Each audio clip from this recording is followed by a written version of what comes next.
जय गौ माता, जय गोपाल, वंदे मातरम। भारतीय संस्कृति को बार बार वंदन। भारत माता दुनिया को ज्ञान देने का इनका बहुत बड़ा नाता था, मगर बहुत वर्षों से जो है हम उन बाहरी परंपराओं को अपना रहे जिन्होंने इस भारत से कपड़ा बुनना, पहनना, भोजन बनाना, हर चीज़ बनाने की जो है परंपरा सीखी। उन्हीं से हम दोबारा सीख रहे, क्योंकि भारत तो एक वैज्ञानिक और निर्माता और निर्माण करने के विज्ञान भारत के ऋषि मुनि जानते थे, और स्वास्थ्य विज्ञान की भी बहुत बड़ी उनको जानकारी थी। भोजन, पानी, रहने का स्थान, उठना, सोना, ये 5 चीज़ की बहुत बड़ी विज्ञान उनको आती थी। प्रकृति में सभी प्राणियों को ये सारी बात आती है, ये कोई रोगी नहीं है, ये हमेशा जल्दी उठ जाते। और आजकल युवा जो ये बड़े वाला फ़ोन है, जो ये कैंसर है, ये जो सरकार ने टीके दी, ये भी कैंसर है। दोनों कैंसरों से ग्रसित सोने में लगा हुआ है। कैंसर का अर्थ है आपकी बॉडी में जो है तेज़ी से कोशिकाओं का जो विखंडन हो रहा है, तो अपने आप बहुत ज़्यादा नुकसान कर रहा है। और हमारे ऋषि मुनियों की बहुत बड़ी विज्ञान थी कि ब्रह्म मुहूर्त में उठने से आपको ऊर्जा मिलेगी।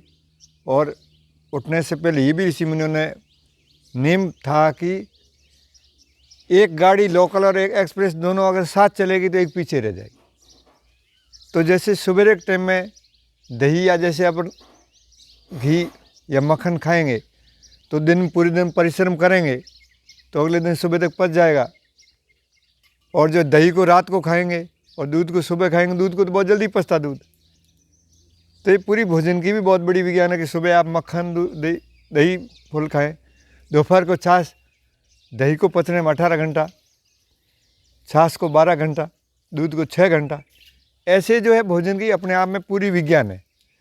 उसके अनुसार अगर हम भोजन करेंगे तो आपने सुबह भोजन किया, दोपहर किया, शाम को किया, तीनों सुबह एकदम भोजन पचना चाहिए, आपका पेट खाली होना चाहिए।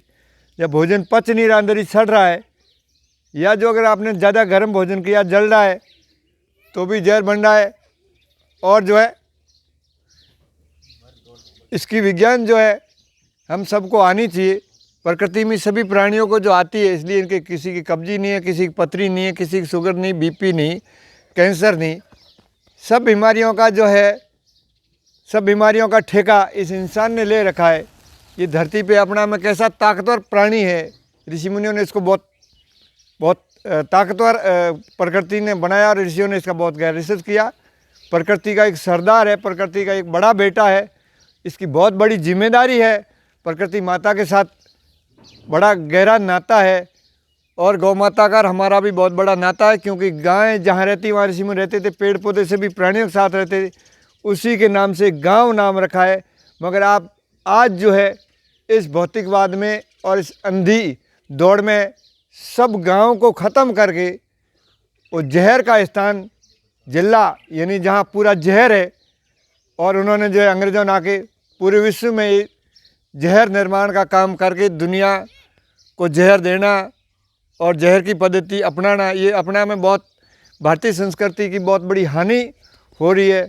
और ये हानि जब तक चलती रहेगी, प्रकृति आपको जो है अपना में जीने नहीं देगी, आपको तबाह कर देगी। आपको जीवन जीने की शैली जो है आप भूल गए।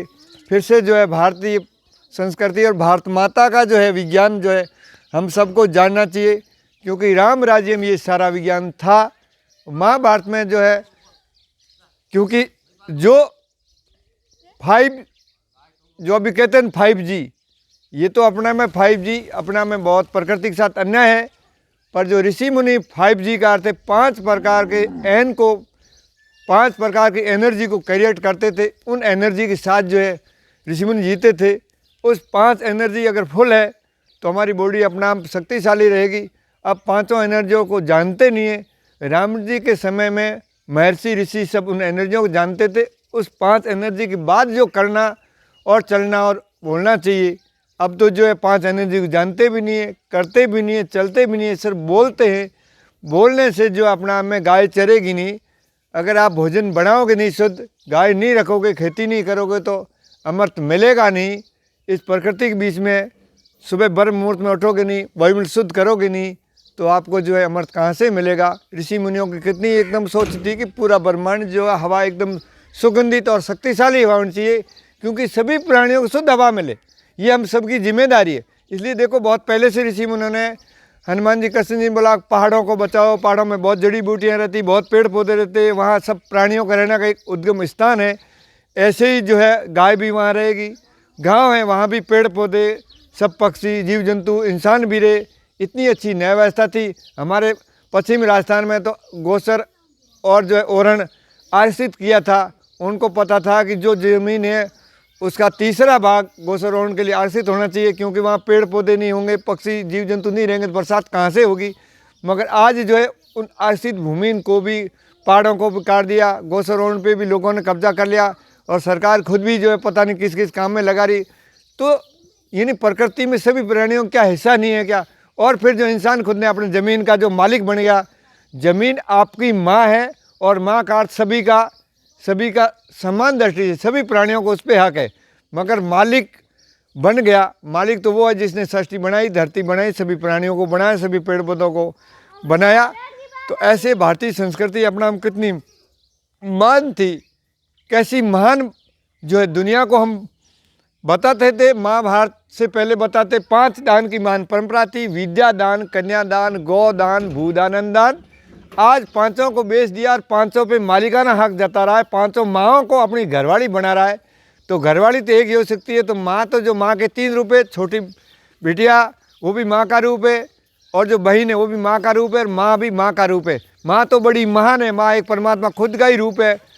परमात्मा यानी प्रकृति पूरी अपना में माँ, ऐसी महान परंपरा जो थी, मगर उस महान परंपरा को हम ख़त्म करके अपना पट्टा लगाना, और अहंकार इतना अंदर घुस गया, एक परमाणु भी आप बना नहीं सकते, सारी सृष्टि ईश्वर ने बनाई, सब उसकी व्यवस्था से जुड़ी है, मगर नहीं, बहुत अहंकार इसलिए कि वो प्रकृति के साथ अन्याय कर रहा है और तप कर नहीं रहा, सभी प्राणियों के साथ प्रेम नहीं, समरसता नहीं, काम नहीं करता है।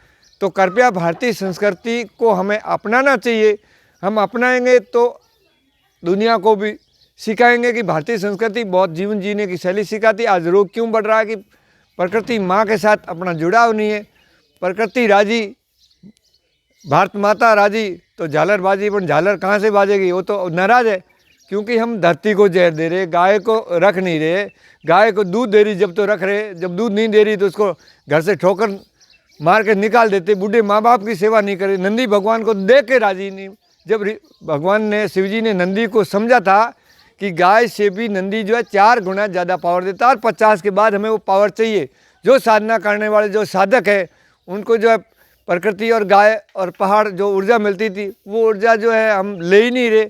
हम तो जो है जो 50 लाख वाली गाड़ी में दौड़ रहे, और ऐसे भूत बंगले कहें या जो है राहु बने हुए उसमें एसी लगा के जी रहे, तो कैसे बॉडी में एनर्जी मिलेगी। थोड़ा समझिए आप प्रकृति के विज्ञान।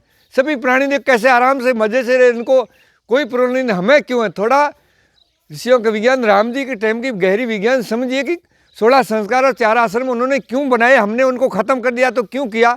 रात में जब चंद्रमा रहता है, पूर्णमासी के दिन पूरा चंद्रमा एकदम खिलता है, तो चांद रात कितनी अच्छी रहती। तो ऐसे 16 संस्कार 4 आश्रम की एक विज्ञान थी, उसको नष्ट कर दिया और कह रहे हम आगे बढ़ गए, हम आगे बढ़ गए। तुम आगे नहीं बढ़ गए, तुम कुएं में पड़ गए और कीचड़ में घुस गए। इसलिए कृपया भारत को पहचानो, भारत की परंपरा को, ऋषि मुनियों की जो परंपरा बड़ी विज्ञान थी।